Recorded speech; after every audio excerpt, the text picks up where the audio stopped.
Muy bien, pues vamos a ir iniciando. Ya dejé abierta la llamada por ahí para si alguien más puede unirse, pues espero que pueda entrar. Bueno, el día de hoy esta reunión es para revisar un tema muy importante para nosotros como pedagogos, como futuros educadores, maestros, que nos desempeñamos en el ámbito educativo.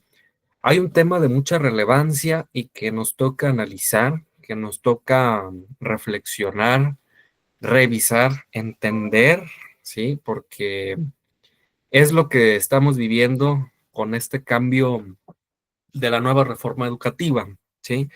En la materia de México contemporáneo, que es en donde estuvimos revisando las distintas reformas educativas desde Fox hasta esta que es la actual, pues nos damos cuenta de que la educación en México prácticamente ha sido la misma desde hace muchos años, ¿no? Prácticamente estas reformas educativas desde Fox hasta Peña Nieto, pues han tenido la misma directriz, ¿sí? Plantean un cambio educativo, plantean una mejora a la calidad educativa. Sin embargo, pues hay muy pocas acciones, muy pocas propuestas para realizar este cambio, ¿no? Esta reforma es un parteaguas en la educación en México y me atrevo a decirlo así porque es un cambio de raíz, un cambio totalmente desde los contenidos que se revisan en el aula, en toda la educación básica, ¿sí? Desde los libros de texto, desde la forma de planear del docente. Entonces, por eso es la importancia de analizar este modelo, ¿sí? Revisábamos en la materia que, por ejemplo, la reforma de Fox, Calderón le da continuidad, ¿sí? A la reforma de Calderón, igualmente hay una continuidad en algunos aspectos por parte de Peña Nieto, ¿sí? Entonces, ¿por qué es tan importante analizar esta reforma? Porque hay un cambio más grande, ¿sí? Hay una reformulación muy importante en todos los aspectos que ya les mencioné y que para nosotros, bueno, para ustedes que se encuentran en el nivel universitario, pues es de mucha importancia revisar, ¿sí? Por ahí me he dado cuenta en algunas clases de los grupos de séptimo que han estado revisando algunos temas relacionados con la reforma, ¿no? Como lo es tal vez el codiseño, como lo es esta parte del currículo. Y qué bueno, ¿no? Es muy importante que los maestros, igual que estamos trabajando y que estamos viviendo esta parte, lo llevemos a que ustedes lo conozcan, ¿sí? Por eso me da gusto poder compartir el día de hoy esta presentación donde vamos a intentar clarificar los elementos más importantes de este nuevo modelo, porque les digo, ustedes de alguna forma tienen la ventaja de que se encuentran en este proceso de estudio, ¿no? De análisis, donde todavía lo pueden reflexionar y lo deben de analizar de alguna manera. A los maestros que nos tocó sobre la marcha de un día para otro, literalmente cambiar de modelo, cambiar de forma de planear, cambiar los contenidos que teníamos que enseñar, pues para algunos sí fue un cambio muy pesado, ¿eh? Hay maestros que no pudieron con el nuevo modelo y mejor se jubilaron, renunciaron. Hay maestros que todavía al día de hoy, después de 2 años de llevarse implementando el modelo, no entienden, ¿sí? Hay directores que no entienden, supervisores que no lo entienden y habemos otros que nos vamos adaptando, ¿sí? Es un cambio, les digo, de 30 años que le cambian la forma de trabajar, pues es un poco complicado, ¿no? Adaptarse. Por eso les digo que es muy importante que ustedes ahorita lo comprendan, lo analicen, porque desde mi punto de vista, pues es un modelo que se va a seguir trabajando, pues mínimo en los próximos 6 años, ¿sí? Ustedes saben que todo esto tiene que ver con la política, entonces si la política sigue como está el panorama actual, pues algunos 6 años seguros, si no es que 12 o un poco más, se llevará el modelo, entonces hay que entenderlo, hay que comprenderlo, ¿sí? Bueno, pues sin más, voy a proyectarles una presentación que he preparado para revisar estos aspectos de la nueva escuela mexicana. Este, Déjenme compartir la pantalla por aquí.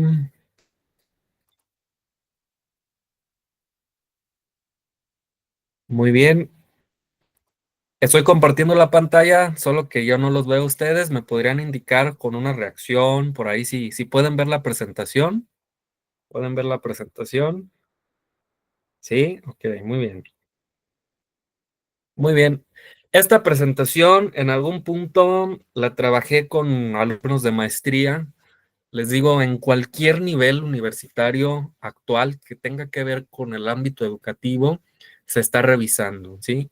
No son expertos, no somos expertos porque el modelo está en curso, ¿sí? Entonces, en nivel maestría, en nivel doctorado, en cualquier licenciatura de cualquier universidad, se tendría que revisar esta información, ¿sí? Entonces, ustedes de alguna forma van a tener ese acceso ahora. Igual les voy a compartir esta presentación por ahí por los grupos de WhatsApp para que la puedan analizar. Sí es una información muy importante, que sí me gustaría que si alguien en algún punto tiene alguna duda, pues igual con toda la libertad puede activar su micrófono o mandar un comentario, ¿sí? Bueno, entonces, la nueva escuela mexicana y su impacto en la sociedad. Un tema importantísimo para nosotros, les comentaba. El contenido de esta presentación, de esta sesión, bueno, vamos a hablar a grandes rasgos de qué es la nueva escuela mexicana, a qué se refiere este modelo, qué es lo que trabaja, qué es lo que se revisa, cómo está el plan de estudios, cómo más o menos está articulado esta forma de trabajo, porque se darán cuenta ustedes que incluso el nombre de las materias cambió, las boletas de calificaciones cambiaron en educación básica, entonces es un tema que generó muchos cambios, ¿no? En muchos ámbitos. Vamos a revisar un poquito sobre la evaluación formativa que se está aplicando en este nuevo modelo, sobre los libros de texto, porque también es un elemento importante a analizar de este modelo. Vamos a revisar también sobre el Consejo Técnico Escolar y la situación actual de la nueva escuela mexicana, ¿no? ¿Cómo se está llevando a cabo? ¿Cuál es el impacto social que busca? ¿Sí? Porque una cosa es cómo se está llevando a cabo y qué es lo que realmente se busca, ¿no? Y sobre todo identificar las áreas de oportunidad, ¿sí? Platicábamos que hasta la fecha ningún modelo ha sido perfecto y ninguno ha sido del todo malo, ¿no? Hay cosas que son rescatables, pero siempre hay que detectar esas áreas de oportunidad. Entonces vamos a empezar con la nueva escuela mexicana, este modelo, ¿sí? Que nos dice aquí que la nueva escuela mexicana es un proyecto educativo con enfoque crítico, humanista y comunitario para formar estudiantes con una visión integral. A ver, ¿en qué es diferente este modelo? Que tiene al alumno al centro, ¿sí? Al centro del modelo. El alumno es la prioridad, debe ser la prioridad. En otros modelos, por ejemplo, en el de Peña Nieto, manejaban la comunidad al centro. Ahora es el alumno, ¿sí? Tenemos que formar alumnos críticos con una educación humanista. Esa parte yo rescato mucho del modelo que es muy buena. Sí, es muy buena porque mucho de este modelo está basado en Paulo Freire. Sí, yo siempre les recomiendo leer a Paulo Freire, es un pedagogo. Sí, entonces, qué mejor que nosotros como futuros pedagogos leamos a un pedagogo, ¿no? Porque casi en nuestra carrera la mayoría de los autores son psicólogos. Sí, Piaget, Ausubel, Vygotsky no tienen estudios de psicología y qué mejor que leer a un pedagogo. Entonces, Paulo Freire nos habla de la pedagogía crítica y este modelo nos está orientando a formar alumnos críticos, alumnos que cuestionen, ¿sí? A eso va orientado el modelo, a formar personas críticas con una educación humanista y que se relacionen con la comunidad, ¿sí? No la deja fuera, pero la quita del centro. ¿Qué busca este modelo? Pues busca la equidad, la excelencia y la mejora continua en la educación, ¿sí? Entonces, les digo, pone al centro a los alumnos. Todos los esfuerzos de los maestros, de los papás, de los directivos, va a ir enfocado a formar alumnos con estas características, ¿sí? Alumnos críticos, humanistas y con, que tenga un impacto sobre todo en la comunidad, ¿sí? Eso es lo que busca el modelo. Entonces, esta parte yo la rescato mucho porque rompe con el modelo tradicional. Sí, modelos anteriores nos hablaban de competencias, ¿no? A que el alumno sea competente para lograr algo. ¿Cómo? pues ahora sí que como sea, ¿sí? Mediante estrategias, pedagogía tradicional, no importa. Ahora no, ahora nos cambian que debe ser humanista, ¿sí? Entonces, ahí vamos viendo la visión de la nueva escuela mexicana. ¿Cuáles son los objetivos de la nueva escuela mexicana? ¿Sí? Hay una ley que también debemos conocer como docentes, que luego les invito a revisarla, que es la Ley General de Educación, donde nos habla que la nueva escuela mexicana, ya se reformó la ley, nos dice que tiene como objetivo garantizar el desarrollo integral del educando. ¿Sí? Este modelo ya no solo va a involucrar competencias, digamos, tecnológicas o del todo académicas. ¿Sí? Ya nosotros estamos viendo materias, por ejemplo, vida saludable, educación socioemocional, ¿sí? Valores, ahorita lo vamos a ver más adelante. Entonces recuerden que cuando hablamos de desarrollo integral, hablamos de que no solo vamos a enseñar materias académicas, por así decirlo, ¿no? Ya no solo es español, matemáticas y ciencias. No, este modelo ya profundiza un poquito más en aspectos que igual antes no se veían, ¿sí?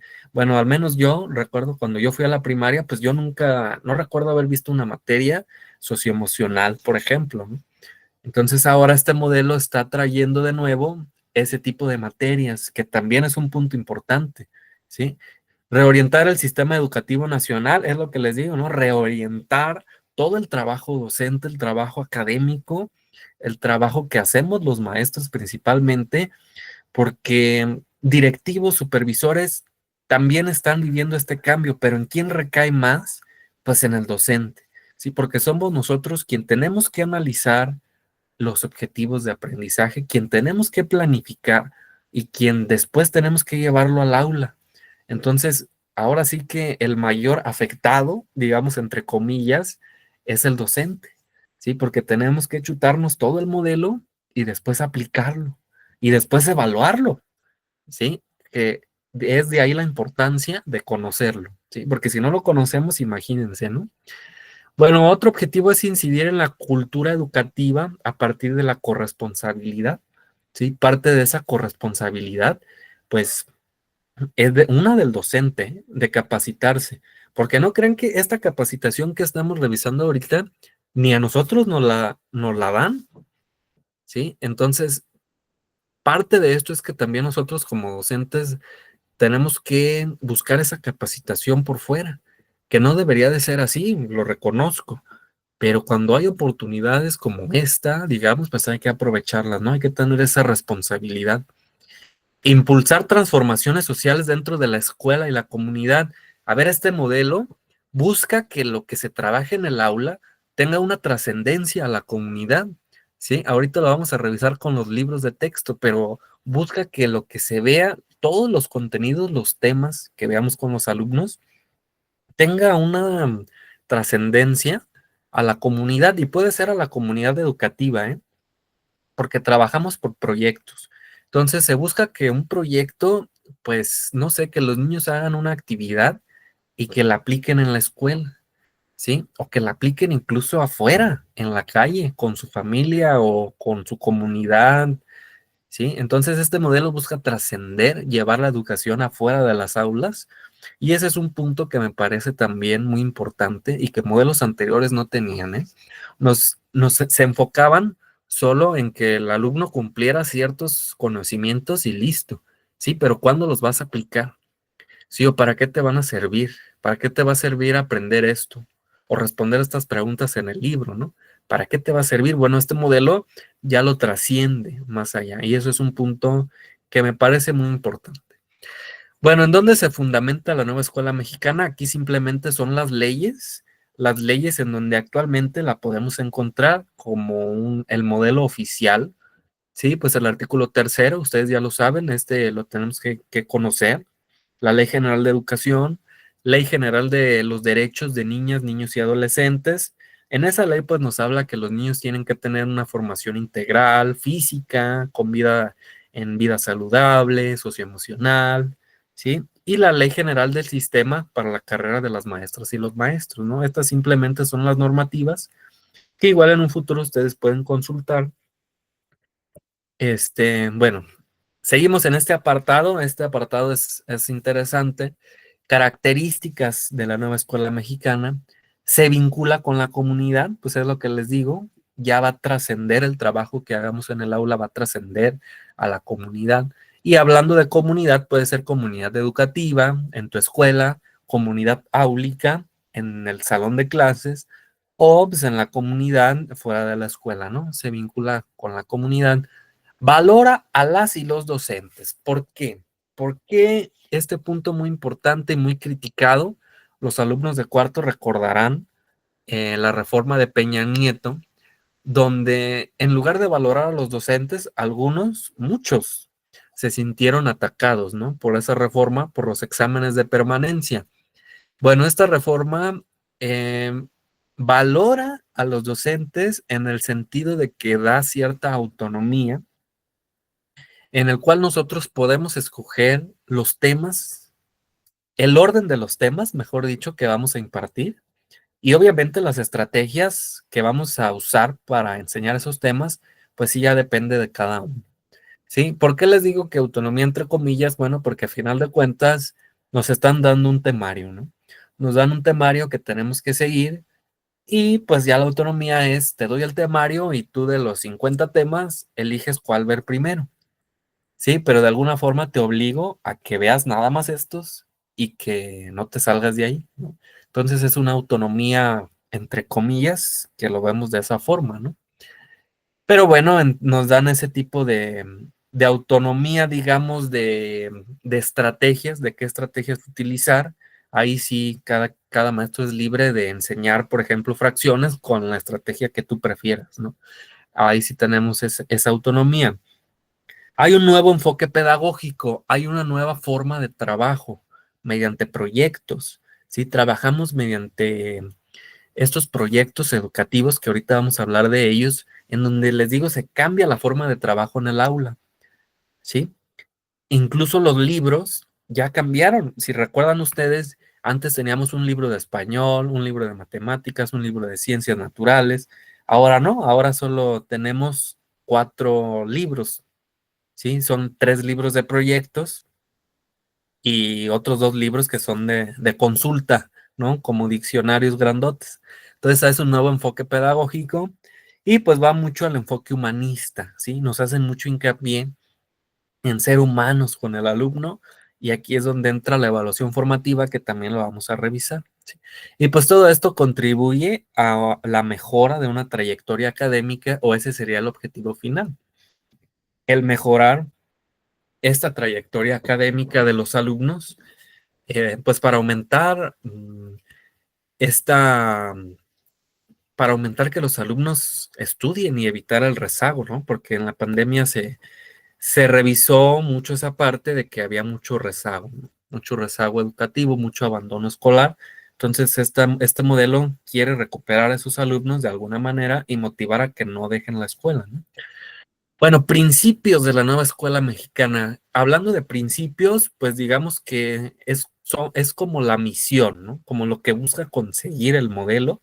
Bueno, pues busca crear una identidad con México, porque vienen algunos temas que han sido muy criticados, ¿eh? Temas de historia, donde igual como que intentan generar una ideología de buenos y malos, ¿no?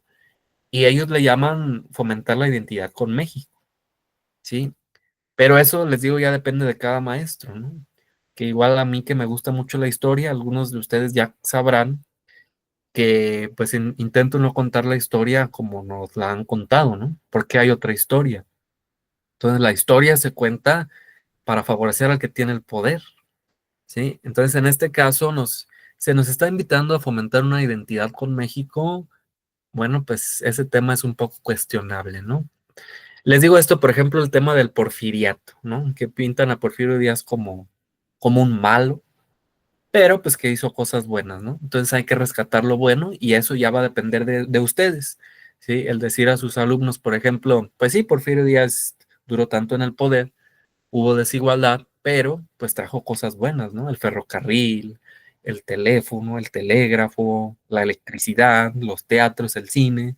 Entonces hay que fomentar esa identidad, pero de buena manera. Busca fomentar valores, eso es bien importante, ¿no? Hace mucho hincapié en valores, vienen muchos temas de valores y eso yo lo rescato mucho porque pues volteemos a ver a nuestro país, ¿no? Falto de valores, entre ellos la honestidad, el respeto a la dignidad humana. Aquí se nos habla mucho también, y esto es algo también cuestionable, porque el modelo en ciertas partes es muy crudo, ¿eh? Porque, por ejemplo, vienen páginas de libros donde vienen los tipos de familia y nos ponen ya a familias de personas del mismo sexo, ¿sí? Por ejemplo, viene familia de dos hombres o familia de dos mujeres, ¿sí? Entonces, ya está tocando temas actuales que para mucha gente todavía es un escándalo, ¿eh? Y más en las comunidades rurales. Entonces, ¿a qué va enfocado esto? Ustedes como docentes, cuando vengan esos temas, pues tenemos que enfocarlo a esto, al respeto de la dignidad humana, ¿sí? Yo como les decía a mis alumnos cuando vimos un tema así, les decía, a ver, no estamos diciendo que eso está correcto y que lo vayan a hacer. ¿Sí? Estamos diciendo que eso existe, porque no podemos negar que existe, ¿no? El día de mañana que salgan a la calle o incluso en las redes sociales se van a encontrar con eso, ¿sí? Porque es algo que no podemos negar. Y unos dirán, esa ya es una opinión, ¿no? Que está bien, otros dirán que está mal. No nos vamos a meter a ese debate. Simplemente hay que reconocer que existe y que hay que caer en esto, ¿sí? En el respeto de la dignidad humana. Eso es lo que buscamos con el modelo. Sí, porque luego muchos papás sí se escandalizan con esos temas, pero yo lo que creo es que hay que saber manejar el enfoque. Sí, o sea, ¿para qué lo enseñas? Sí, porque una cosa sería enseñarlo y decirle, es que eso está bien, o es que eso es normal, o es que, sí. Entonces no hay que caer en esos extremos. Quizá lo podemos pensar, pero no caigamos porque luego va a haber problemas, ¿no? Entonces, caer en esto, en el respeto a la dignidad humana. Trabajamos mucho la cultura de paz, trabajamos el respeto por la naturaleza, el cuidado del medio ambiente. También el modelo maneja mucho eso, sí, esa parte. La interculturalidad, o sea, el respeto a las culturas, a los pueblos indígenas. Trabajamos la participación, ¿sí? Hacemos mucho énfasis en que como ciudadano los alumnos tienen que participar en la toma de decisiones, ¿sí? Y eso es algo que si se fijan, todo esto, todo lo que vemos aquí, todos los principios, digamos que son problemas que tiene nuestro país, ¿sí? En este de la participación, les decía yo a un grupo, vienen las elecciones, ¿sí? Y mucha gente no va a votar. Ay, es que yo no, ¿sí? Yo no voto. ¿Para qué? Sí, pero luego que queda el gobierno, ahí se están quejando, ¿sí? Entonces, ¿qué tal que su voto haya hecho la diferencia, ¿no? Queremos creer en una democracia, pues hay que participar en ella. Y ese es un problema que tenemos, que no participamos. Responsabilidad ciudadana, pues no se diga, ¿no? Entonces, todo esto, si se fijan ustedes, es un modelo integral, pero mi crítica aquí, mi crítica es, porque también hay que criticar, ¿no? O sea, yo rescato si todo esto está bien y los modelos anteriores no lo tenían. Y está bien que sea un modelo así, pero ¿dónde vemos algo que se relacione, por ejemplo, con la tecnología, con las ciencias exactas, con las matemáticas, ¿sí?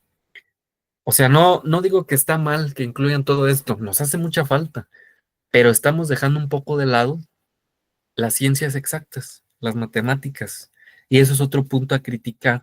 Y ese es otro punto que ustedes como docentes radica la autonomía en rescatarlo, ¿sí? Porque en los libros no vienen temas precisamente de matemáticas, ¿sí? Entonces, ¿qué hago yo, por ejemplo? Pues yo me conseguí un libro aparte, ¿sí? Y les enseño temas de matemáticas aparte, ¿sí? Porque si no los veo, pues muy difícilmente los voy a ver trabajando el modelo. Que las autoridades educativas van a evaluar y van a observarte, pues sí, pero uno como docente tiene que tener argumentos, ¿sí? A ver, ¿por qué estás enseñando eso si eso no viene en el temario? Ah, bueno, pues mire, mi grupo no sabe multiplicar, ¿sí? Detecté en mi examen diagnóstico que no saben multiplicar y por eso estoy enseñándoles, ¿no?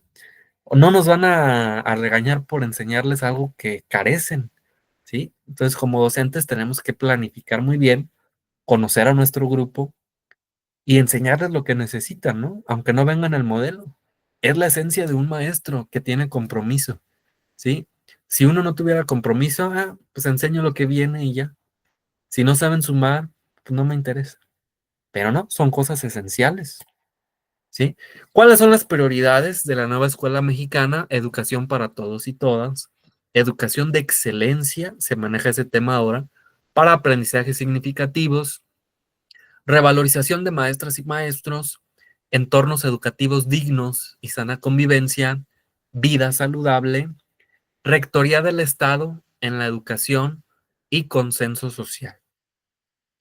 Bueno, les digo, en esta parte de la revalorización de maestras y maestros, les había comentado, eh, este sexenio, bueno, el pasado, fue cuando más aumento de salario ha habido hacia los docentes, ¿sí?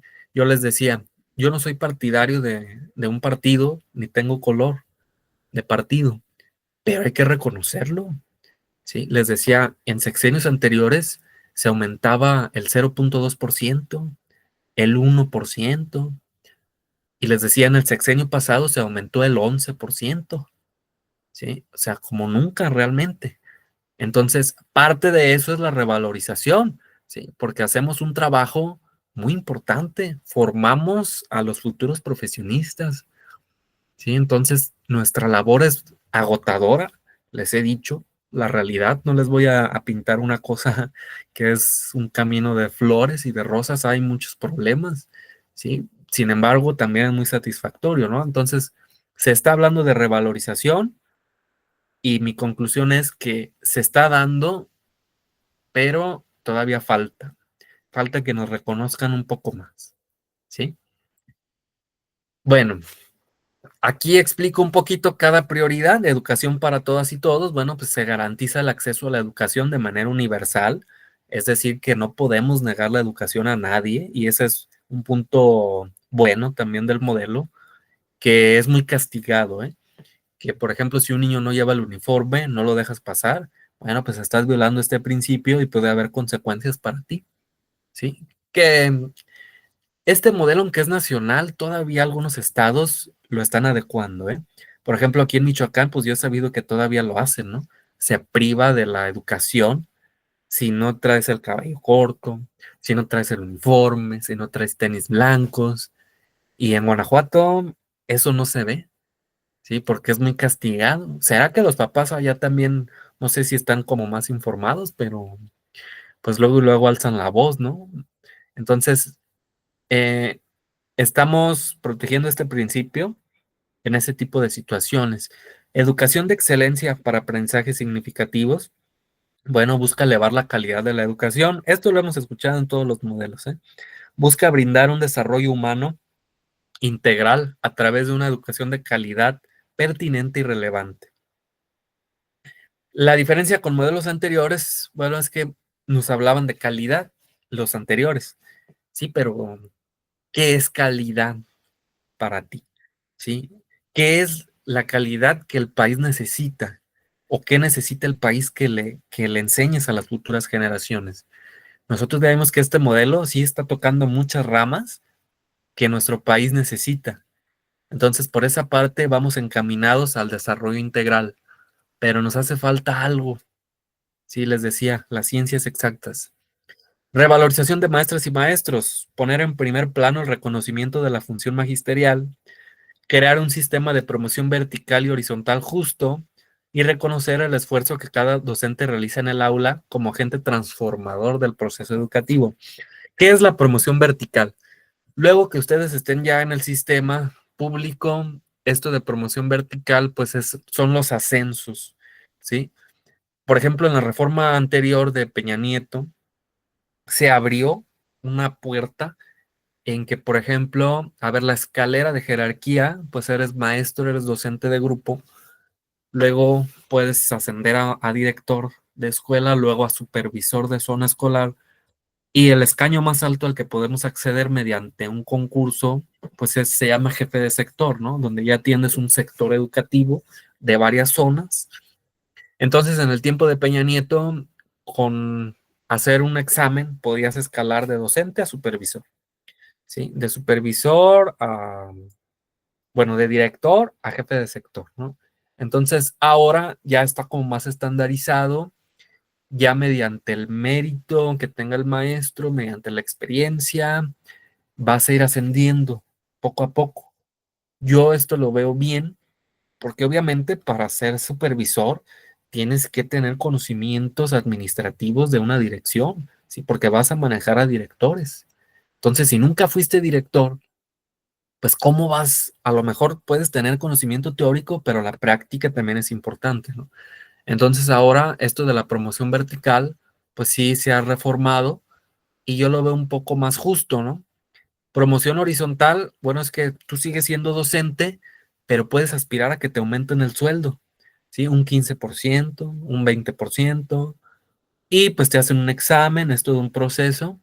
Entonces se ha ido reformando eso, aunque hay todavía algunas cosas que se tienen que modificar y esperamos pues que en este sexenio se hagan unos cambios, ¿no? Porque, por ejemplo, aquí en promoción vertical, pues nos piden mucha experiencia, ¿sí? O tener mucha experiencia te da muchos puntos. Entonces hay quienes no tenemos tantos años trabajando y eso de alguna forma pues nos afecta, ¿no? Pero vamos poco a poco en ese sentido. Entornos educativos dignos, sana convivencia, se nos habla de la infraestructura, pero no se ha cambiado la infraestructura, ¿eh? Hay programas económicos que apoyan a las escuelas, pero es un apoyo al año, ¿sí? Entonces, falta mucho en esa parte. Vida saludable, fomentar la adopción de estilos de vida saludable a través de la actividad física y prácticas alimentarias saludables. Esto todavía no se ha llevado a cabo, digamos, a fondo. ¿Por qué? Un ejemplo muy claro. En las tienditas de las escuelas se sigue vendiendo comida no tan saludable, ¿sí? Se dice que en este sexenio, con el nuevo secretario de Educación a partir de enero, se va a eliminar toda la comida chatarra de las tienditas escolares, ¿sí? Bueno, pues eso yo lo veo bien, ¿no? Porque en el aula enseñamos vida saludable, pero en el recreo salen los alumnos y compran en la misma escuela comida no tan saludable, entonces hay una incongruencia, ¿no? En esa parte y se está trabajando.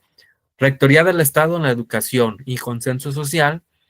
Bueno, pues este modelo viene desde la educación federal, desde la Secretaría de Educación Federal. Algunos estados al principio se resistieron, como Guanajuato, Chihuahua, porque son estados de la oposición. Es más un tema político. Pero a final de cuentas, como viene del gobierno federal, lo terminan aceptando, ¿no? Bueno, vamos a entrar al plan de estudio. El plan de estudio que se cambió de raíz, ¿sí? Les decía, es un modelo que vale la pena revisar a fondo porque se cambió todo. ¿Sí? El plan de estudio, incluyéndolo.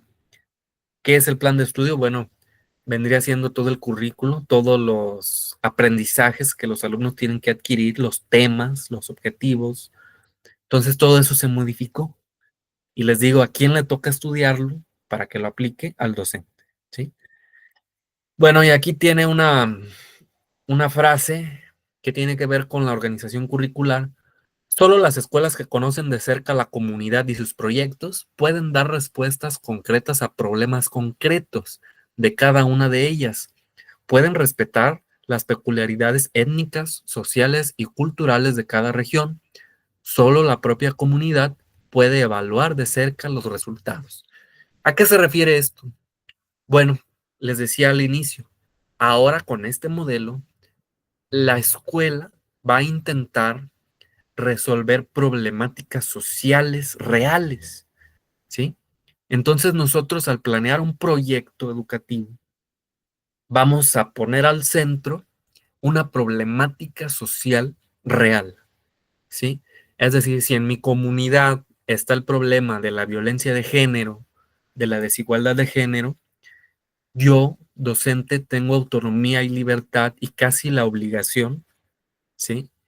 De trabajar un proyecto que intente eh, revisar ese tema y hacer ver, digamos, que la desigualdad de género es incorrecta, ¿sí? Porque les decía, los alumnos crecen viendo violencia de género y creen que está bien. Entonces, ¿cuándo se van a dar cuenta de que no? Pues la escuela lo va a intentar, ¿sí? Obviamente no vamos a involucrarnos de más, a querer cambiar de raíz la mentalidad, porque a veces es muy complicado. Pero yo siempre he dicho que con que un alumno cambie su perspectiva, ofrecerle una visión más amplia del tema, ya estamos haciendo nuestra labor, ¿sí? Porque igual de los 35, uno quisiera que los 35 cambiaran su visión, su perspectiva, pero no va a ser así siempre, ¿sí? Entonces, con que uno cambie un pensamiento, pues ya llevamos una ganancia, ¿no?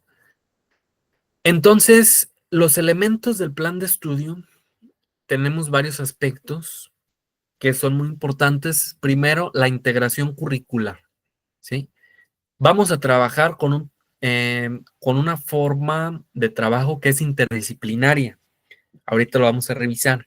Es decir, las materias se unieron, las materias comunes, ahorita viene, más adelante.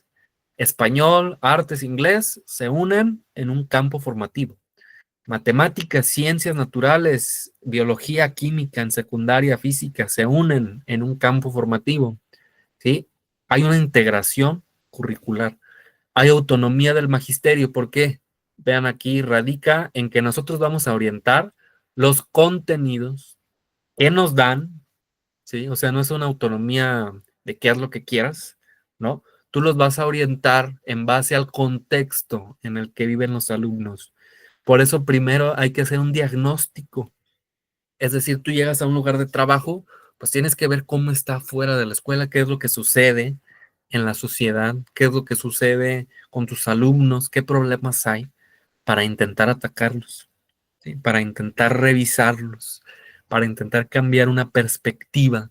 Fíjense cómo el modelo, hablamos del modelo, intenta ir más allá, ¿eh? No nos quedamos solo en revisar contenidos académicos. La comunidad como núcleo integrador, bueno, la escuela va a ser un centro de aprendizaje comunitario en el que se construyen saberes, se intercambian valores, normas, culturas y formas de convivencia. ¿Sí? Trabajamos mucho la convivencia, que nos está pegando mucho, de que a los alumnos les cuesta mucho relacionarse con sus pares, trabajar en equipo. Por eso se nos hace mucho énfasis en el trabajo en equipo. Derecho humano a la educación, bueno, pues priorizar la educación para todos, ¿sí? Que nada sea una barrera para que los alumnos puedan acceder a la educación. Bueno, este es un diagrama muy importante, muy interesante, cómo se articula el currículo en la nueva currículo o plan de estudio. Viene, es ese documento donde vienen todos los objetivos que los alumnos tienen que cumplir, donde vienen todos los temas que los alumnos deben revisar para cumplir esos objetivos, y viene toda la explicación, ¿no? De la justificación del por qué. ¿Cuál es lo que está al centro, digamos, del plan de estudios del curso? Ahorita lo vamos a revisar. El perfil de egreso es todo lo que los alumnos deben de, una vez egresando, saliendo de la educación básica, deben de saber, deben conocer. Esto es bien importante para nosotros docentes. Luego vienen ejes articuladores, campos formativos, fases o grados y los programas, ¿sí? A ver, esto es bien importante. Esto se está trabajando actualmente. De hecho, hace 2 semanas, viernes, que tuvimos consejo técnico, los maestros hablamos de esto, de este tema, expusimos esto.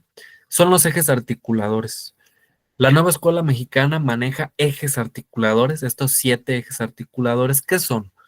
Tú, cuando haces tu planeación didáctica, vas a orientarla hacia algo, ¿sí? O sea, aparte de cumplir un objetivo, les decía, por ejemplo, el cuidado ambiental, ¿no? Ese va a ser tu tema general, pero vas a introducir uno de estos 7 ejes, que es hacia dónde vas a orientar tu planeación, ¿sí? Por ejemplo, la inclusión o el pensamiento crítico, interculturalidad crítica, igualdad de género, vida saludable, apropiación de las culturas a través de la lectura y la escritura, o artes y experiencias estéticas, ¿sí? O sea, ellos lo manejan como 7 temas, 7 problemáticas nacionales que tenemos que revisar independientemente del tema que tú veas. tienes que elegir mínimo un eje articulador e introducir actividades que se relacionen con estos temas. Ya si tu tema, por ejemplo, se relaciona demasiado, pues qué bueno, ¿no? Pero si no, por ejemplo, el tema de la independencia de México, tema de historia, que ahí voy otra vez con esos temas. Pensamiento crítico, ¿sí? Criticar las decisiones de los héroes, de los personajes. ¿Por qué hicieron esto? ¿Por qué no hicieron esto otro? ¿Estuvo bien? ¿Estuvo mal? ¿Sí? Estamos criticando. Igualdad de género. Viene siendo hasta un tema, ¿sí? Entonces son temas que tenemos que revisar, les digo, independientemente del tema central de la planeación. Sí, esto es bien importante. Estos ejes articuladores, mínimo uno, algunos directores manejan mínimo dos, yo creo que es mínimo uno por planeación, ¿sí? Campos formativos, campos formativos. Esto es bien importante también. Esta es la estructura y esto es lo que me interesa mucho que entiendan, que aprendan, porque incluso quien tiene hijos, hijas, cuando van a firmar su boleta, les digo, ya no les aparece español, matemáticas, ciencias. En secundaria sí, pero en primaria no, ¿sí? Entonces, ya no tenemos esas 8 materias, esas 6 materias como antes. Ahora tenemos solo 4. En las boletas aparecen 4 calificaciones. La primera es lenguajes. ¿Qué materias entran en lenguajes? Español, lo que antes era español, artes y, bueno, viene siendo lengua extranjera, inglés. ¿Sí? Esas 3 asignaturas entran en lenguajes. Entonces, aquí viene tu labor docente. Por ejemplo, vas a ver artes, vas a ver contenidos de artes, vas a ver contenidos de lenguajes y luego pues hay que promediar, ¿no? Los dos resultados y vas a asignar una calificación a lenguajes. Luego viene saberes y pensamiento científico. Aquí en este campo, alumnos de cuarto tomen nota, ¿eh? Porque esto, yo creo que va a venir algo de esto en su examen. Saberes y pensamiento científico, ¿qué materias vienen aquí? Matemáticas, que lo más superficial de matemáticas, pero viene ahí. Ciencias naturales, hablo de primaria, ciencias naturales. Y nada más, esas dos, ¿sí? En secundaria, todas las materias que salen de estas dos principales, por ejemplo, biología, química, física, entran aquí, ¿sí? Porque se derivan de las ciencias. Y luego álgebra y todas esas matemáticas, entran en saberes, ¿sí? Luego viene ética, naturaleza y sociedades. Aquí viene formación cívica y ética, geografía e historia. Esas 3 vienen aquí en ética, naturaleza y sociedades. Y por último, de lo humano y lo comunitario. Aquí entra educación física, aquí entra educación socioemocional y aquí entra vida saludable. ¿Sí? ¿Alguna pregunta por ahí? Fama, acá. Fama. Bueno, entonces son estos cuatro campos, ¿sí? Es muy importante identificar esto. Estos símbolos que están aquí vienen en los libros de texto, por eso se los puse para que los identifiquen y sepan qué contenidos se van a ver, ¿sí? Entonces, si viene lenguajes, pues ya saben que viene un tema de español o de artes, saberes y pensamiento científico, pues viene un tema de matemáticas, ¿sí? Esto es la base, ¿eh? Esto es la base. Ahora también, el modelo, les repito, cambió todo, incluso el nombre de los grados, ¿sí? Bueno, aunque realmente lo seguimos manejando como antes, ¿no? De alguna manera, primero, segundo, tercero, cuarto, quinto, pero a la hora de trabajar, cuando hablamos del currículo, por ejemplo, a ustedes les dan el temario y ahora viene por fases. La fase 1 corresponde a la educación inicial. Fase 2, educación preescolar de primero a tercero. Fase 3, ya entramos a primaria, a primero y segundo de primaria, fase 3. Fase 4, seguimos en primaria, pero tercero y cuarto. Fase 5, quinto y sexto de primaria. Y fase 6, toda la secundaria, ¿sí? A ver, les digo, se sigue manejando los grados igual, ¿no? A ver, yo doy tercero de primaria. O el niño va en quinto de primaria. Eso sigue igual. ¿Cuál es el cambio en el currículo? Les decía, les dan a ustedes el temario y, por ejemplo, en los consejos técnicos, el director les dice, a ver, los maestros de la fase 5 se reúnen y van a hacer una planeación, ¿sí? ¿Por qué la fase 5? Porque cada fase trae temas que van relacionados, ¿sí? Por ejemplo, los temas de quinto se refuerzan en sexto, los temas de tercero se refuerzan en cuarto y así sucesivamente. Por eso, en la mayoría de las escuelas, los maestros que dan primero de primaria se llevan el mismo grupo a segundo. Y así, ¿no? Los de tercero se los llevan a cuarto, los de quinto a sexto, porque va a haber una continuidad en la fase y una continuidad en los temas, ¿sí? Pero no quiere decir que diga, yo soy maestro de la fase 5. O sea, sí podemos decirlo, pero no es tan común.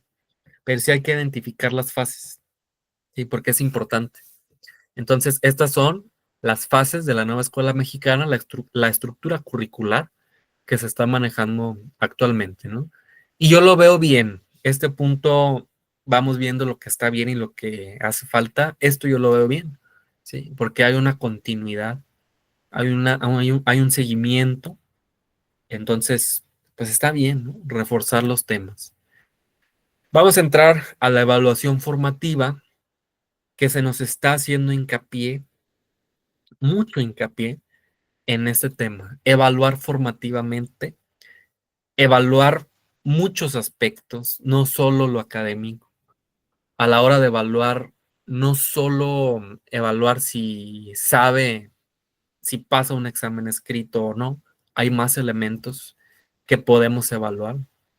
La evaluación formativa, ¿cuál es su finalidad? Proporcionar información respecto al proceso de enseñanza-aprendizaje, es decir, ver si el alumno está aprendiendo o no,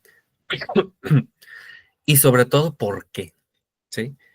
Porque no siempre es culpa del alumno, ¿sí? Es también una retroalimentación, fíjense aquí, hacia el alumno y hacia el profesor. Es decir, a ver, maestro, ¿qué tal si tu estrategia no está funcionando? ¿Sí? Cambia de estrategia, utiliza otra estrategia y ver si esa sí funciona o no.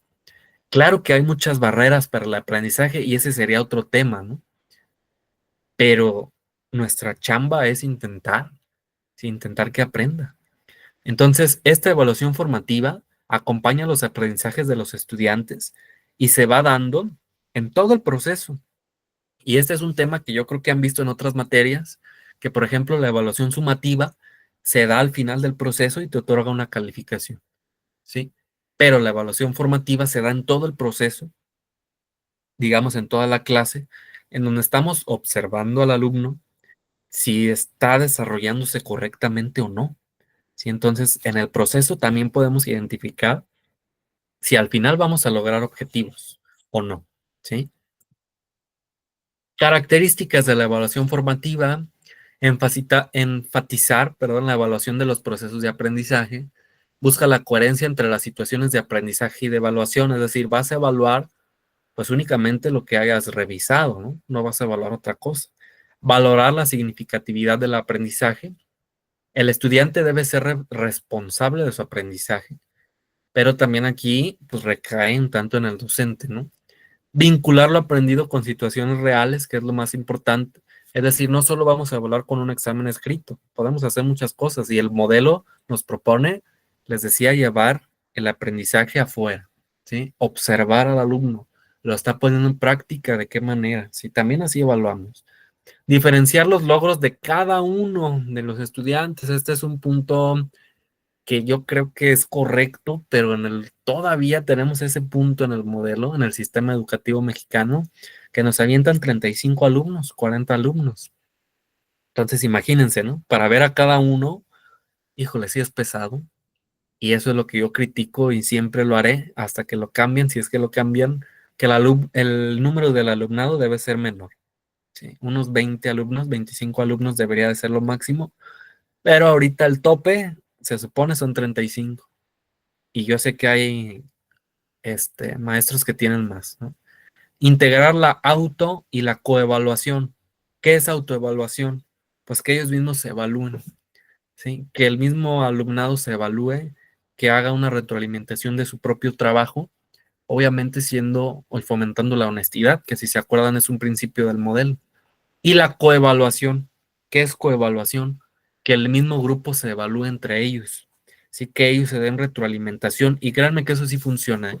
Por experiencia propia. Por ejemplo, cuando yo los pongo a exponer, igual que algunos de ustedes, y luego ellos se hacen retroalimentaciones como ustedes. ¿Sí? La diferencia es que ellos están en primaria. ¿Sí? Imagínense cuando lleguen a la universidad, que espero yo, pues ya lo hagan bien. ¿Sí? Y ellos mismos se dan retroalimentaciones. Y me gusta mucho a veces observar cuando hacen eso porque lo hacen desde una manera objetiva. He intentado que sea respetuosa. ¿Sí? A ver, te faltó esto, pero hiciste también correcto esta parte, ¿no? Rescatar lo bueno también es importante. Hacer uso de diversas técnicas e instrumentos de evaluación, ya no solo el examen escrito, ¿sí? Ya no solo evaluar con exámenes monótonos que generan miedo, estrés y que no nos dan un resultado completo, veraz, ¿sí? Les he dicho, el miedo y todas las emociones que tienen efectos no tan positivos pueden bloquear el aprendizaje o bloquean la memoria. No quiere decir que no lo sepas, simplemente no lo recuerdas. Entonces, hay que ir cambiando esto. ¿Cuál es el rol del docente y el estudiante en la evaluación formativa? El docente guía el aprendizaje. Por ahí en séptimo revisamos la teoría de Montessori, si recuerdan, nos hablaban de los guías. ¿Sí? Entonces, fíjense el modelo, ¿eh? Guía el aprendizaje, valora el esfuerzo, fomenta la autonomía, es decir, el maestro en este modelo ya pasó a ser un guía, como la teoría de Montessori, ¿sí? Ya pasó a no ser un transmisor directo de conocimiento, ya fomentamos la autonomía. Y para esto hay muchas técnicas, les decía yo, el aula invertida, ¿sí? El que ellos sean los que estén enfrente. Y para eso incluso podemos cambiar nuestro escritorio a la parte de atrás, ¿sí? Que ellos sean los que están en el pizarrón, que ellos sean los que escriben enfrente, que ellos sean los que están parados enfrente. Obviamente con nuestra guía, ¿sí? Con nuestra orientación. Brindamos retroalimentación, es decir, no solo le pongo el 5 y ya, ¿no? O sea, hay que ponerle un 5 o un 6 o lo que nosotros creamos, sí, pero dar una retroalimentación. A ver, te faltó esto, te faltó aquello, hace falta mejorar aquí, acá, puedes hacerle así, ¿sí? Realizar un ejercicio ético, obviamente, guiarnos por la ética y un sentido de justicia. ¿Cuál es el rol del estudiante? Activo, crítico, reflexivo, ético, autónomo y metacognitivo. ¿Qué es metacognición? Pues interiorizar en nosotros y sacar un aprendizaje cuando lo necesitamos. Entonces hay que formar ese tipo de alumnos, ¿sí? Metacognitivos, reflexivos y críticos sobre todo. ¿Recuerdan la teoría de Freire? Entramos a los libros de texto gratuitos, ya casi estamos en la recta final. Entonces, libros de texto gratuitos. Todo lo que estamos viendo, todo el trabajo de los ejes articuladores por proyectos, los objetivos, caen, a final de cuentas, en los libros de texto. Unos libros de texto que fueron demasiadamente criticados como nunca en la historia de México, desde que López Mateos nos da los libros de texto gratuitos, nunca habían sido tan criticados. Y les digo, algunos estados no los aceptaron al principio, pero a final de cuentas, pues viene del gobierno federal, ¿sí? Y tienen que caer de alguna otra forma. Entonces, ahorita todos los estados usan o deberían de usar los libros de texto, que algunos no los usan, pues como en Michoacán, ¿no? Pero ese ya es otro tema. Libros de texto gratuitos. ¿Qué son los libros de texto? Son una herramienta pedagógica, ¿sí? Herramienta. Es decir, tus clases no las debes basar solo en los libros. ¿sí? Debes usar más material, porque no es determinante. Porque a veces la información que viene en los libros de texto no está completa. Entonces, no, no te vas a basar solo en eso. Yo lo que hago, por ejemplo, es que vamos a ver un tema extenso y yo preparo textos, ¿sí? Les escribo textos en Word, les imprimo copias y lo que hacemos es que revisamos los textos, los leemos de forma grupal, hacemos un análisis, los comentamos y luego revisamos una pequeña definición que viene en el libro, ¿sí? O algunas preguntas o algo así, pero no nos basemos solo en los libros. Igual si vemos que algo no viene tan correcto en los libros, pues hay que utilizar otro recurso. Si es válido, recuerden la autonomía. Por ejemplo, les pongo un caso. En los libros, y esto es real, y algo que por lo cual fueron muy criticados, por ejemplo, viene la palabra tots, viene para decir todos de una forma inclusiva, viene tots con X. Por ejemplo, T-O-D-X en lugar de la O, para que diga todos o todas, en lugar de la O, viene una X, ¿sí? A ver, yo entiendo que eso busca generar una inclusión y que está bien la inclusión, pero hay reglas ortográficas, ¿sí? Nosotros utilizamos un idioma que está establecido, que tiene, les digo, reglas de ortografía, de gramática, de sintaxis, y si revisamos esas reglas, eso no es correcto, ¿sí? Entonces, a ver, te pones a reflexionar. Tú como maestro estás enseñando algo que no es correcto, pues ahí está la reflexión, ¿no? Porque igual, o sea, el sentido es bueno, la inclusión, pero el día de mañana que lleguen a un nivel universitario y que se encuentren con un maestro como yo, que revisa mucho las citas APA, la ortografía, yo se los pongo mal, ¿sí? Si me escriben así, TOTX, pues eso no existe, ¿no? Vete al diccionario de la RAE, de la Real Academia de la Lengua Española, y no está. Entonces, vienen cosas, les digo, que pues ya es de valorar, ¿no? Cada quien como docente, si las vas a enseñar de esa forma o no. Yo lo que hice cuando vino esa palabra, porque igual los alumnos cuestionan, ¿eh? A ver, ¿por qué viene esto? ¿Por qué se escribe así? Les digo, les expliqué eso. Lo mismo que con los temas, este, que les digo que algunos papás como que no les gustan. Les digo, a ver, ellos lo escribieron así porque buscan la inclusión. Sin embargo, yo sí les dije, lo que les estoy diciendo a ustedes claramente, no es correcto escribirlo así. No está bien gramaticalmente. Entonces, se escribe con un sentido social, pero no es correcto. Entonces, no lo vamos a escribir así. ¿Sí? Y les digo, la importancia de la escuela yo creo que es saber hacer que algo existe, pero pues ya dejarlo al juicio crítico, ¿no?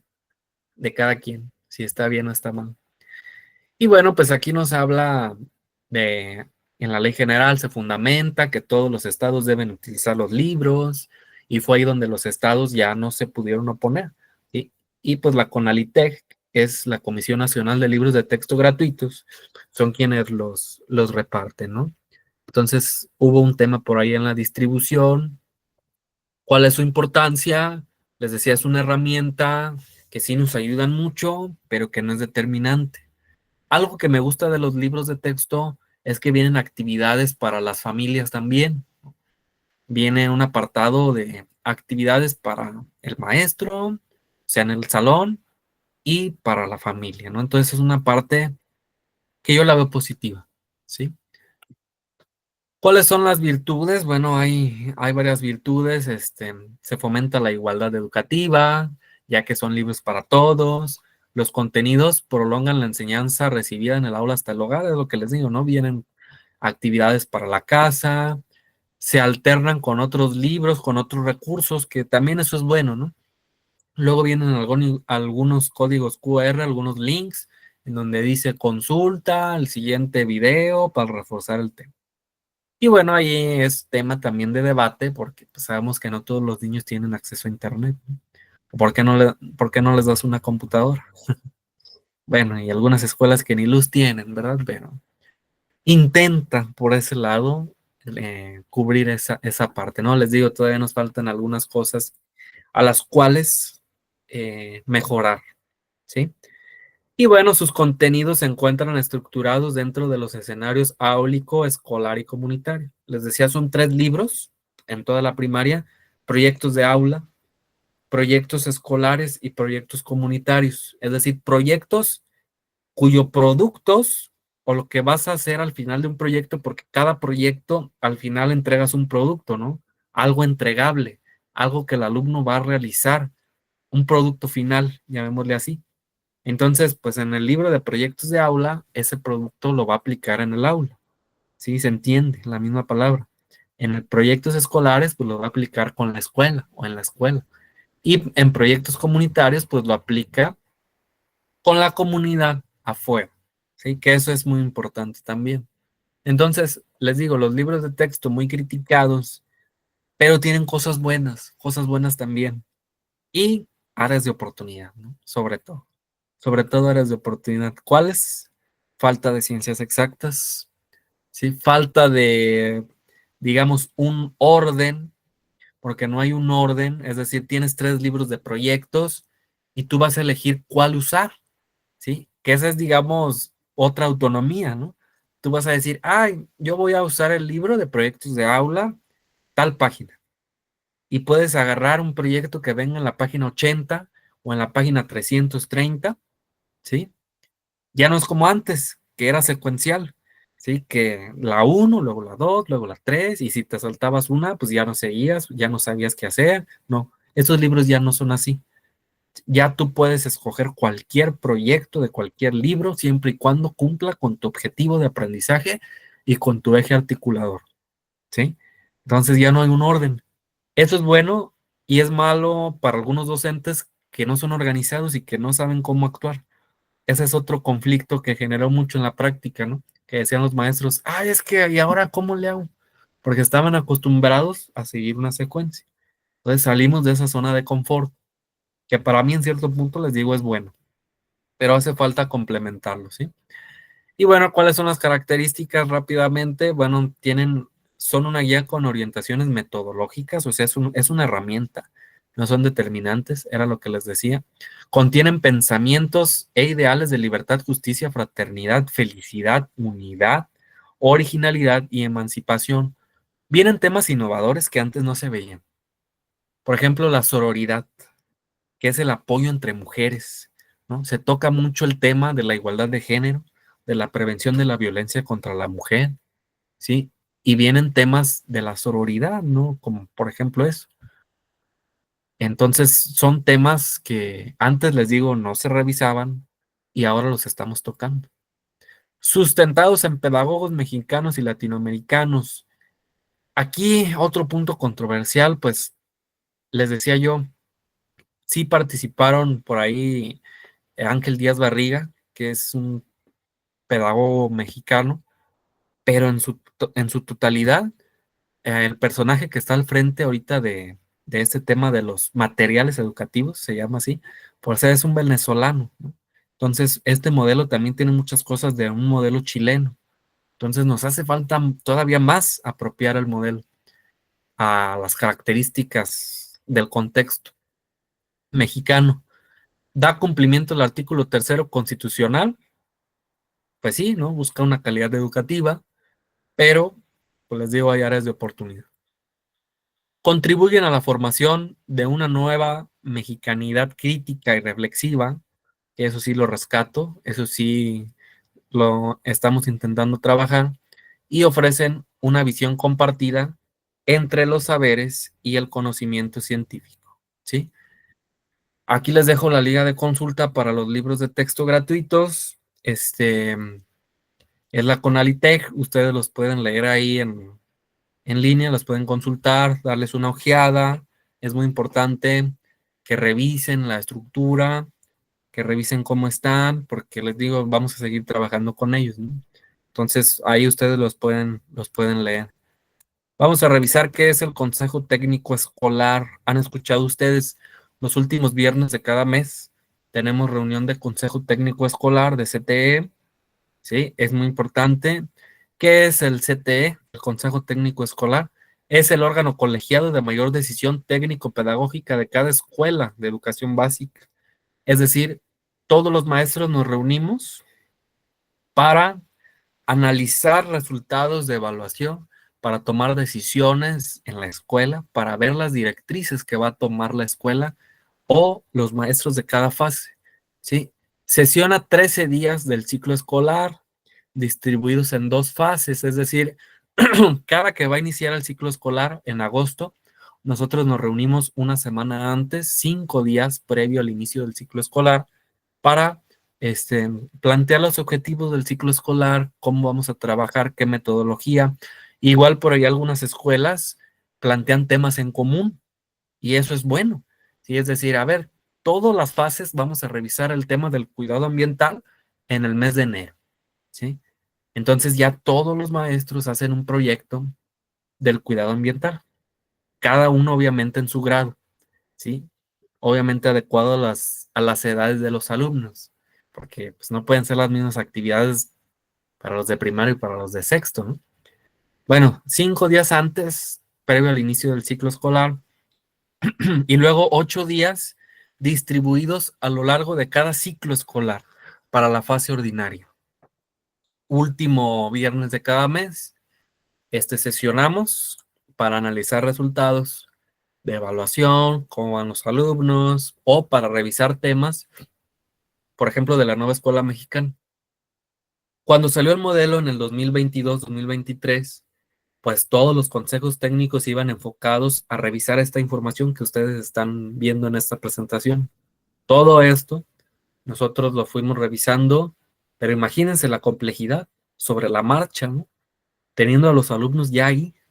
Entonces, si tú no entendiste lo que era un eje articulador, pues era como ni modo, ya aplícalo. ¿Sí? Oye, pero no me quedó claro. Pues ni modo, ya está el grupo ahí. Y eso es algo que yo también lo critico, ¿no? Que aventaron el modelo muy rápido, muy rápido. Incluso los libros de texto fue de julio para agosto, ya cambiaron libros. Sí, entonces fue muy rápido y muchos maestros, les digo, no se adaptan aún hoy en día. Entonces fue muy rápido el cambio de modelo y están viendo ustedes que es un modelo nuevo totalmente. ¿Sí? Entonces, esta parte. ¿Cuáles son los propósitos del consejo técnico? Bueno, revisar el logro de los aprendizajes, les decía, tomar decisiones informadas, establecer acciones, compromisos y responsabilidades de manera colegiada, ¿sí? Y fomentar el desarrollo profesional de los docentes y directivos en función de las prioridades educativas. Y aquí obviamente quien da el consejo técnico, quien da la junta es el director, ¿sí? O ya si ustedes trabajan en una escuela, digamos, unitaria, por ejemplo, que sean ustedes un maestro nada más, quien se encarga de estar con ustedes, pues es el supervisor, ¿sí? Y depende del supervisor cómo lo quiera manejar, del director, qué temas quiere ver, ¿no? Qué temas que afectan a la escuela quiere ver. Y aquí viene una imagen, ¿no? Representativa de lo que más o menos se hace, que algunos maestros van a sentarse, ¿eh? Y aquí es donde cae la responsabilidad de cada uno. ¿A qué vas? ¿A qué vas a ir? Obviamente tenemos que ir obligadamente, ¿no? Porque no damos clases, pero tenemos que cumplir con la jornada porque al final de cuentas nos están pagando el día. Pero ¿vas realmente a cumplir con el propósito o vas a sentarte? E incluso unos, yo me admiro tanto de eso porque incluso algunos parecen niños o peor que niños, ¿eh? El director está hablando y los maestros en el teléfono o los maestros platicando. Ustedes saben que es muy molesto que alguien esté explicando un tema y estén platicando, o sea, como que no me importa lo que estás diciendo. ¿Sí? Yo realmente me esfuerzo por poner atención porque yo estoy frente a grupo y a mí me gusta que me pongan atención, ¿sí? Entonces hay maestros que de plano, peor que alumnos, ¿eh? O igual luego nos dejan exponer a los maestros, el director dice, a ver, ustedes maestros fase 5 van a exponer el eje articulador del pensamiento crítico. Ah, pues luego vienen maestros que no explican y leen, ¿no? Entonces yo como que, caray, pues no fuiste a la universidad o nunca te enseñaron cómo exponer o imagínate, ¿no? Si así expone aquí, ¿cómo serán sus clases? Entonces, como maestros, tenemos que ir viendo todo eso. Y mi frase, siempre les he dicho, es no sean maestros del montón. No sean del montón, porque de esos ya hay muchos. Ya no ocupamos más. O sea, ya no ocupamos maestros que vayan a sentarse a la silla a platicar o a dormir. Ocupamos maestros que busquen un cambio y que generen un cambio, que se interesen, que se activen. De por sí la estructura educativa a veces deja mucho que desear. Y con maestros así, pues imagínense a dónde va la educación en México. Y entonces es parte de nosotros también, pues echarle un poco de ganas, ¿no? Y por eso, de ahí, de que les hago mucho énfasis en las exposiciones, ¿sí? Y de que me gusta que expongan, porque es una carrera que a eso nos vamos a dedicar, y de que me gusta que se retroalimenten, porque el día de mañana se ve extremadamente mal que ustedes lleguen a este CTE y que lean y que no expliquen, ¿no? Da una muy mala impresión de un profesional. ¿O realmente eres profesional? Pues ahí está la duda, ¿no? La pregunta. Bueno, ya para ir finalizando y concluyendo, ¿cuál es la situación actual de la nueva escuela mexicana? Nos proponen metodologías sociocríticas, innovadoras e inclusivas que favorecen los procesos de enseñanza y aprendizaje. Es decir, nos están proponiendo 4 formas de trabajar los temas, 4 formas de llevar a cabo las estrategias o las actividades. ¿Cuáles son? Aprendizaje basado en proyectos comunitarios, aprendizaje basado en indagación STEAM, aprendizaje basado en problemas y aprendizaje basado en servicio. Cada una de estas estrategias o de estas formas de trabajar es distinta y tiene sus características particulares. Sí, por ejemplo, así a grandes rasgos, yo trabajo el aprendizaje basado en problemas. Quiere decir que voy a trabajar un tema que es una problemática y que mi objetivo va a ser intentar buscar una solución al problema. Por ejemplo, yo veo que afuera de mi escuela siempre tiran mucha basura. Pues ese es un problema. Sí, entonces voy a trabajar con esa metodología. ¿Y cuál va a ser mi producto final? Pues quizá que los alumnos hagan una campaña de concientización, que hagan carteles o que incluso hagan un bote de basura, ¿no? El STEAM va muy relacionado, por ejemplo, ellos dicen a la ingeniería. Aquí van a crear un producto tangible, ¿sí? Un producto que se pueda tocar, que se pueda manipular, ¿sí? Luego hay maestros que se avientan productos STEAM muy elaborados, ¿eh? Que hacen robots incluso. Bueno, pues a eso va. Aprendizaje servicio, buscan generar un servicio a la comunidad, ¿sí? Un servicio al entorno educativo y social, ¿sí? Les decía, puede ser alguna campaña, puede ser una capacitación a los papás o a alguien, ¿sí? Entonces, nos proponen estas metodologías, se actualizó el programa de estudio, esto es cómo está actualmente, ¿eh?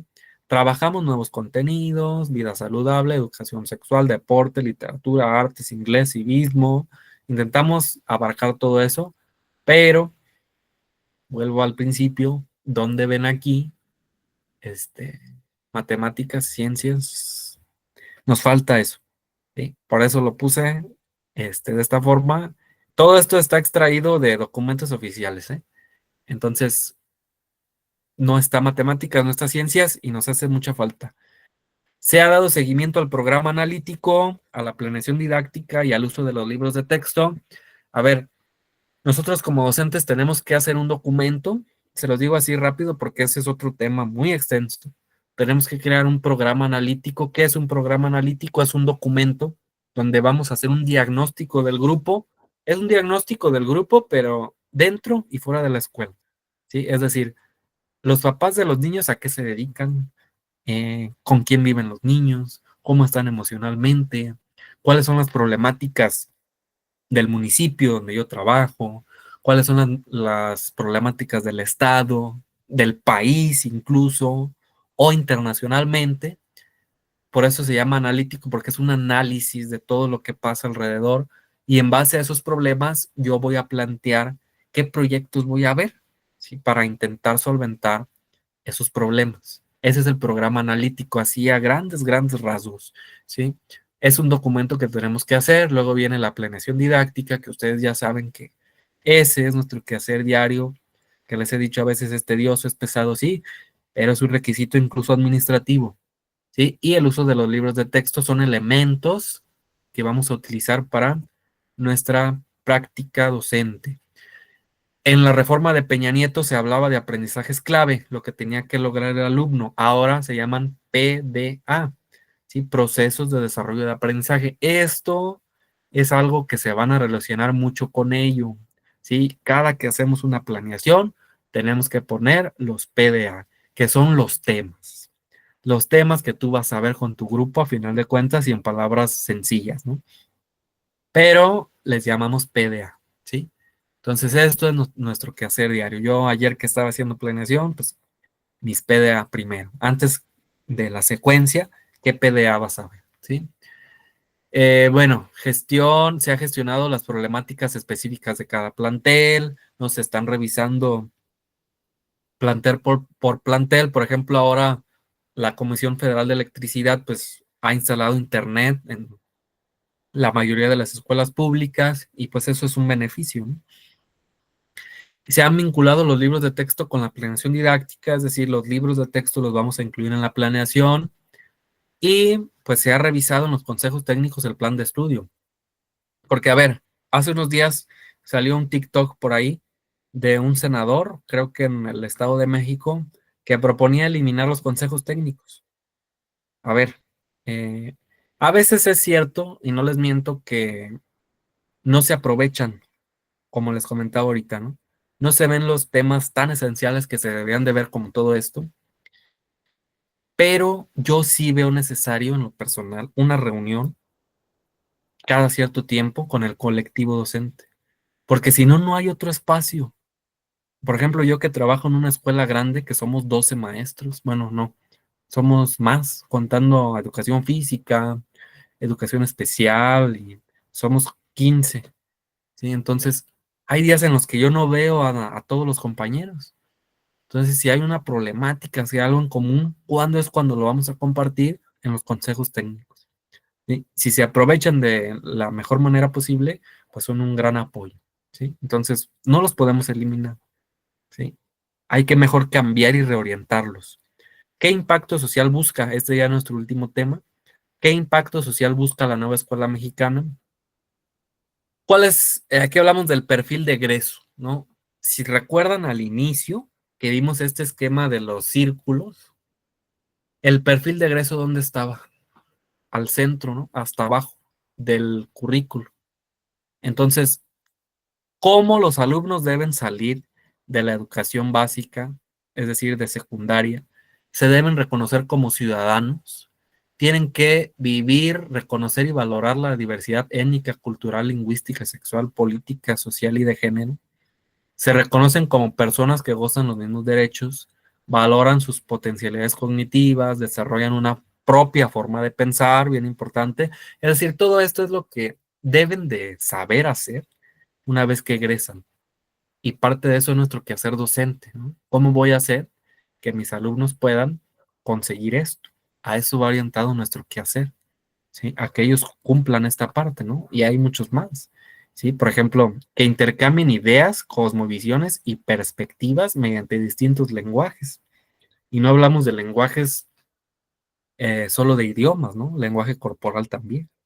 Desarrollen el pensamiento crítico que les permita valorar los conocimientos y saberes de las ciencias y humanidades. Fíjense, recalco mucho esto porque es un modelo humano, o sea, basado en Freire, ¿sí? Entonces, todo esto tienen ellos que llegar a ver una vez que egresan.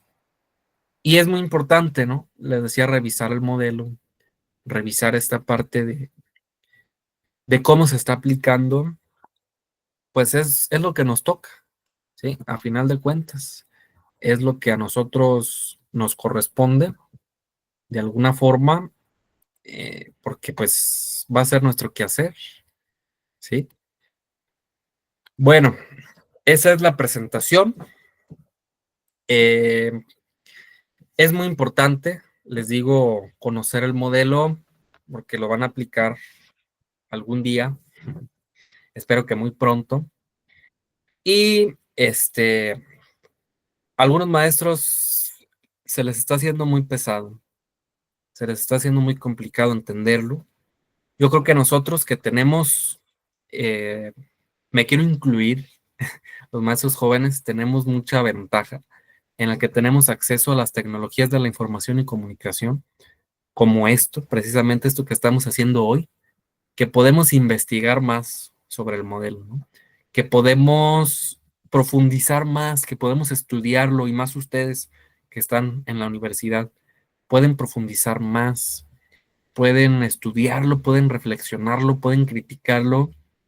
Comparado a alguien que ya está en la práctica, pues ustedes llevan esa ventaja, ¿sí? Entonces, hay que seguirlo estudiando. Desde mi perspectiva, si me preguntan, es un modelo que yo lo veo bueno en su mayoría. Es un modelo bueno comparado con los anteriores, pero hay áreas de oportunidad, ¿sí? Que nosotros como docentes hay que intentar corregirlas, hay que intentar solventarlas, ¿sí? Bueno, pues entonces nos alargamos un poquito. Eso ha sido el tema. No sé si alguien tiene algún comentario. Alguien, por aquí estoy viendo apenas en el chat los LTG, libros de texto gratuito, exactamente. Esos son, ¿sí? Los libros de texto gratuito. ¿Alguien tiene alguna duda, algún comentario? Me gustaría escuchar por ahí qué les parece el modelo, cómo se les hace, ¿lo ven bueno, lo ven malo, lo aplicaría, no Ah, lo aplicaría? pues Ajá. para mí se me hace muy importante, pero como dice usted, no solamente hay que quedarnos con la información que nos dan, sino también aparte buscar más información de nuestra parte. Sí, exacto, porque les digo, realmente cuando uno ya está trabajando, no nos dan estas capacitaciones, ¿eh? Yo qué más hubiera querido que esta exposición que les acabo de compartir, a mí me lo hubieran dado, pero a mí no me la dieron, ¿sí? Entonces, imagínense, pues sí fue algo complicado comprenderlo y al siguiente día aplícalo. Caray, pues, y no, y ahí pues ya está la responsabilidad, como ustedes lo mencionan, de cada quien, ¿sí? O sea, es tu trabajo, a final de cuentas. ¿Te interesa cumplir por cumplir o si quieres generar un cambio social, ¿no? Esa es la vocación, creo yo, ¿sí? Muy bien, ¿alguna otra opinión? ¿Qué les parece? ¿Lo aplicarían? ¿No lo aplicarían? ¿Dudas? ¿Preguntas? Aprovechen estos conocimientos porque no en todos lados lo vemos, ¿eh? ¿Dudas? ¿Preguntas? De los temas que nos compartió ahorita, ¿van a venir en el examen algunos? Sí, bueno, viene una pregunta, eh, y es que, bueno, se las voy a decir. Viene una pregunta extra en donde viene por ahí que pongan las materias de algún campo formativo. Y entonces compartimos esa información, igual si quieren investigarlo, si quieren estudiarlo, se las dejé así abierta, ¿no? Ustedes pongan cualquier campo formativo y qué materias lo conforman. A ver quién se acuerda de alguno. De lenguajes. ¿Qué materias están en lenguajes? Hola, ¿sí Hola. me Pues dijo que escuchan? español. Español. ¿Qué más?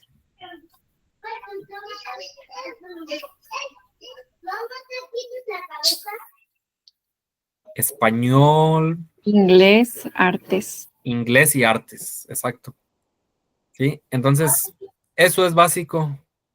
Entonces, con que pongan un campo formativo y sus preguntas, pues sí, en general su examen viene de los dos anteriores y no, pues no está complicado, ¿no? Hay que estudiar los dos exámenes anteriores. ¿Cómo ven? ¿Algún comentario más? ¿Qué les Pues parece? muchas gracias por darse el tiempo, porque sé que este es tiempo extra de usted y gracias por compartirnos esta información. Muchas gracias, Arlet. Sí, pues a final de cuentas mi intención es que ustedes vayan comprendiendo los temas, porque les digo, igual la universidad a veces no se presta tanto, ¿no? Para hacer este tipo de reuniones o incluso este tipo de temas, porque pues realmente este tema no venía en su temario, ¿eh? O sea, yo venía hasta Peña Nieto, entonces, pues, ¿de qué sirve revisar las reformas anteriores si no las comparamos con la actual? ¿No? Y eso, pues, ya no nos sirve. Lo de Peña Nieto ya no se aplica. Entonces, pues, mejor yo quiero que vean lo nuevo, ¿sí? Entonces, pues a ustedes, al contrario, gracias por conectarse, por interesarse, y es un trabajo continuo, ¿sí? Pues muchas gracias, gracias. Nos vemos por ahí el sábado para su examen. Que estén muy bien. Gracias a todos, a todas. Vámonos. Gracias.